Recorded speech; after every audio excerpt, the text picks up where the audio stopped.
وزیراعظم شہباز شریف نے کہا ہے کہ بلوچستان میں سیلاب سے بہت تباہی ہوئی۔ وزیر خزانہ ریلیف سرگرمیوں کے لیے NDMA کو فوری طور پر 5 ارب روپے جاری کریں۔ وزیراعظم نے متاثرہ علاقوں میں ایمرجنسی نافذ کر دی۔ بلوچستان میں بہت نقصان پہنچا ہے، فاصلے بہت زیادہ ہیں، لاجسٹک کا ایشو ہے اور ایڈمنسٹریشن کا ایشو ہے۔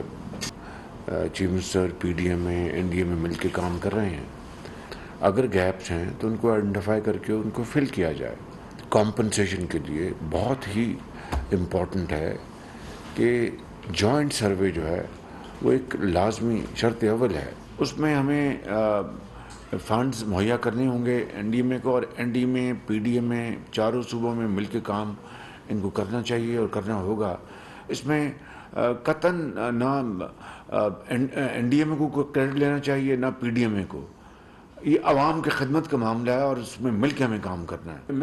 میں آپ کا کام آسان کر دیتا ہوں، آپ فی الحال ان کو فوراً 5 بلین کے حوالے کریں اور بعد میں ہم اس کو ریکوپ کر لیں گے۔ ایک چھوٹی سی کمیٹی بناتا ہوں، مہربانی کر کے آپ صوبوں سے بات کریں۔